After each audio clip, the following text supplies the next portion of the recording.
Selamat pagi, salam sejahtera bagi kita semua. Hari ini, atas perkenanan Tuhan, kita dimungkinkan lagi untuk merayakan hari Jumat Agung, merayakan, memperingati, bahkan merenungkan kematiannya di atas kayu salib.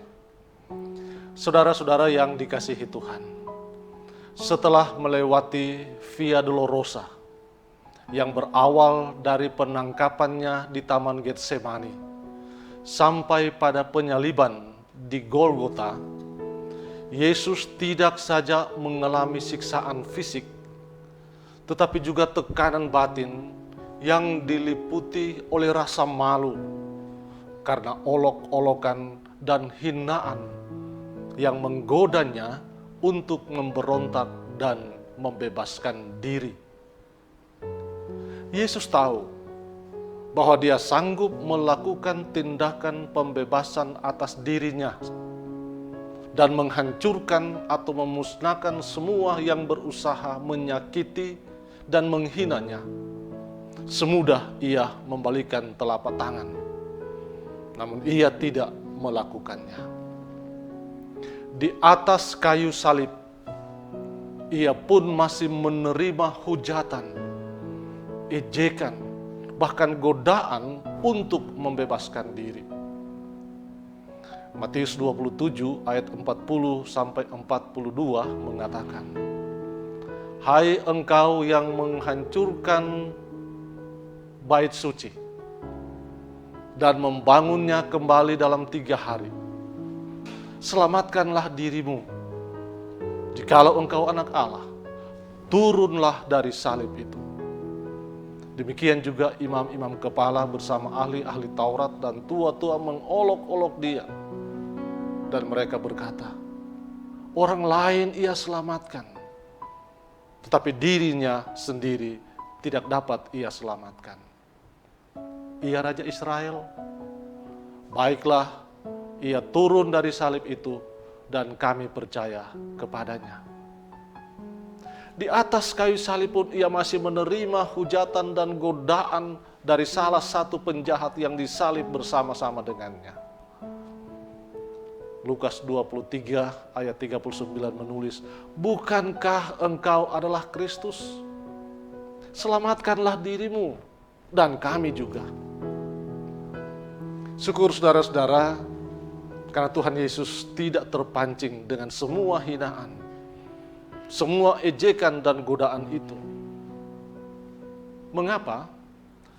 Sebab karena jika itu terjadi, maka gagallah semua rencana penyelamatan yang Tuhan Allah telah rancang bagi manusia. Manusia masih tetap bergelimang dosa, dan maut atau kematian kekal telah siap menanti. Itu berarti sia-sialah semua maksud kedatangannya ke dunia. Tuhan Yesus tidak mau turun dari salib dengan cara yang mudah, yaitu menggunakan kekuasaannya, walaupun ia dapat saja dengan gampang melakukannya. Yesus mau mengerjakan dan menyelesaikan semua proses penyelamatan atas manusia yang Bapanya telah rancang secara tuntas, secara sempurna, dan tidak ada yang merasa dirugikan ataupun dikorbankan selain dirinya sendiri. Di atas kayu salib Golgota, dengan kondisi tubuh yang tercabik-cabik dalam balutan guyuran darah segar dari tubuhnya, diiringi rintihan memilukan karena kesakitan yang tak tertahankan. Dengan sisa-sisa kekuatan yang masih ada sejak penyiksaan jam 9 pagi, maka pada jam 3 sore, setelah meneguk beberapa tetes anggur asam, dalam desahan narikan nafas terakhir, ia mengatakan, "Sudah selesai." Kemudian ia menundukkan kepalanya dan menyerahkan nyawanya. Yohanes 19 ayat 30 menulis. Saudara-saudara, kalimat pendek ini hendak menyatakan bahwa pertama, penderitaannya di dunia ini sejak kelahiran sampai penyaliban sudah berakhir. Kedua, ia telah berhasil mendamaikan manusia dengan Allah. Murka Allah terhadap manusia karena keberdosaannya sudah tidak ada lagi. Ketiga, Yesus selesai dan sukses membuktikan kepada dunia bahwa Dia adalah benar-benar anak Allah.